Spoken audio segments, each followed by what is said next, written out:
السلام عليكم، اهلا خوتي في برنامجكم اتصلوا الاوفسايد. يجيكم مني ايوب محتاج، ونرجعوا لتحليلات وداديه. مده ما هضرناش على الوداد، غياب كبير على الوداد وصح الله تفحشنا الهضره. كنتفرجوا ولا كناش نهضروا، واليوم ان شاء الله غادي نرجعوا وغادي نهضروا وغادي نحللوا وغادي نديروا واحد المحتوى ان شاء الله سيرقى للتطلعات ان شاء الله. ونتمنى دعمتم، ما تبخلوش علينا. دعمونا بالتشجيع ديالكم وبالتفاعل ديالكم ان شاء الله. ونبداو اول حلقه على تحليلات الوداديه التي ستكون اليوم على ماتش ديال مانيما والوداد في كازابلانكا. وطبعا هذا الفيديو غادي نديروه فقط حصري للتشكيل المتوقع او التشكيل المتمن الذي اتمناه، وفي الغالب هو المتوقع أن يبدأ إن شاء الله غدا ماتش ديال الوداد مع مانيما في ملعب محمد الخامس بالدار البيضاء. يلا نبدأ.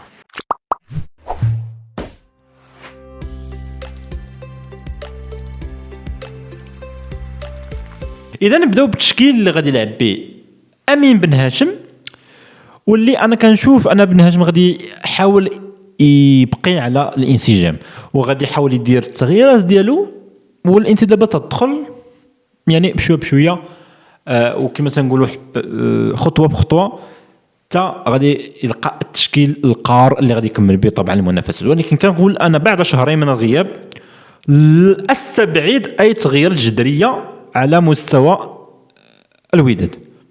طبعا شنو اللائحه واللاعبين بجوج اللي جداد اللي هما موزيس وروميرو فاكا، فهم مش متواجدين طبعا فريش. يلا جايين فما يمكنش ممكن ما درتش حاسه تدريبيه، فما يمكنش انهم يدخلوا في هذا اللقاء، فممكن يدخلوا اللقاء الجاي او اللقاء ديال الجيش او تقريبا حسب ثاني انسجام والعنصر الانسجام اللي غادي يكون عند اللاعب. خصوصا روميرو فاكا اللي كان عنده مده غياب، فغادي يخصو خدمه باش انه يكون واجد ان شاء الله الاستحقاقات الجايه.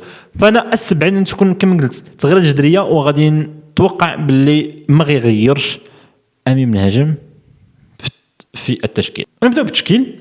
في حراسه المرمى طبعا المهدي بن عبيد. بالنسبه خط الدفاع، وسط الدفاع غادي يكون ما بين فيريرا وامين ابو الفتح. على اليمين بوشواري، وعلى اليسار غادي يكون بوشتا. بالنسبه لخط الوسط غادي يكون في لاميرات باكاسو، وفي العشرة غادي يكون التغيير الوحيد تقريبا وهو بدخول الحكيم زياش اساسي لاول مره، وعلى اليمين طبعا امرابط، على اليسار ناسي، وقلب الهجوم وحسب الاخبار وحسب اللياقه البدنيه ديال هنوري. فلو هنوري واجد فهو الاوقع، هو اللي غادي يبدا لانه هو اللي عنده انسجام، خصوصا مع لي زيليين اللي غيلعبوا في هذا الماتش اللي هو امرابط وناسي، فغادي يكون هنوري. ولكن اذا كان هنوري ماشي واجد او مازال ما استرجعش اللياقه كامله، وكانت اللياقه ديال بن يدر اعلى واكبر، فغادي يكون بن يدر هو المهاجم الاساسي.